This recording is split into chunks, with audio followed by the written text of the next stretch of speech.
Dalam rangka mendukung program makan bergizi gratis dari Presiden Republik Indonesia, Polda Sumsel meresmikan 5 satuan pelayanan pemenuhan gizi di beberapa daerah, salah satunya yang berada di Kompleks Pakri Palembang.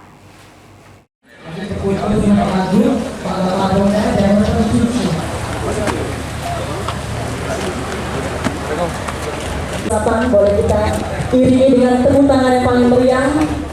Polda Sumsel dirikan 5 satuan pelayanan pemenuhan gizi di Sumsel untuk mendukung program makan bergizi gratis. Wakapolda Sumsel Brigjen Pol M. Zulkarnain mengatakan 3 SPPG sudah siap beroperasi, diantaranya Polda Sumsel, Polres Oki, dan Polres Ogan Ilir.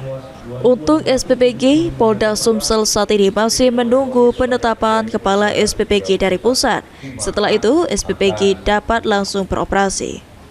Sementara untuk Polres Mubah dan Polres Lubuk Linggau masih dalam tahap pembangunan. Jumlah relawan yang direkrut sebanyak 47 orang dan telah diberi pelatihan dengan penerima manfaat sebanyak 3.442 orang terdiri dari siswa TK, SD, dan SMP. Terima kasih. Kita berikan tepuk tangan dan selanjutnya. Jadi yang sudah siap beroperasi ada 3 SPPG.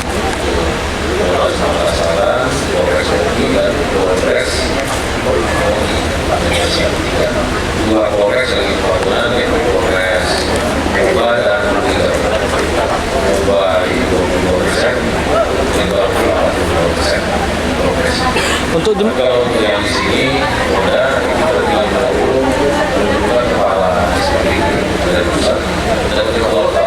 Kalau yang sudah terlaksana, kita siap. Sementara itu, Wakil Gubernur Sumatera Selatan Ci Ujang mengatakan, fasilitas di dalam SPPG dipastikan sudah siap untuk beroperasi dan tempat yang sudah sesuai standar yang ditentukan.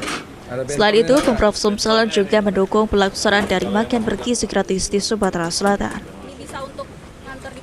Sudah 99,9% lah kira-kira, dan tempatnya sudah memang sudah layak sekali dan tempatnya itu sudah steril semua dan pegawainya itu sudah siap, ahli gizinya juga ada di dalam situ dan sudah terkoordinir, sudah disiplin, kerja kerasnya sudah terlihat. Insyaallah Sumatera Selatan ini akan menjadi contoh yang baik.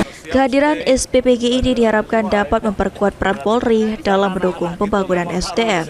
Ilham Mahyudi, PAL TV.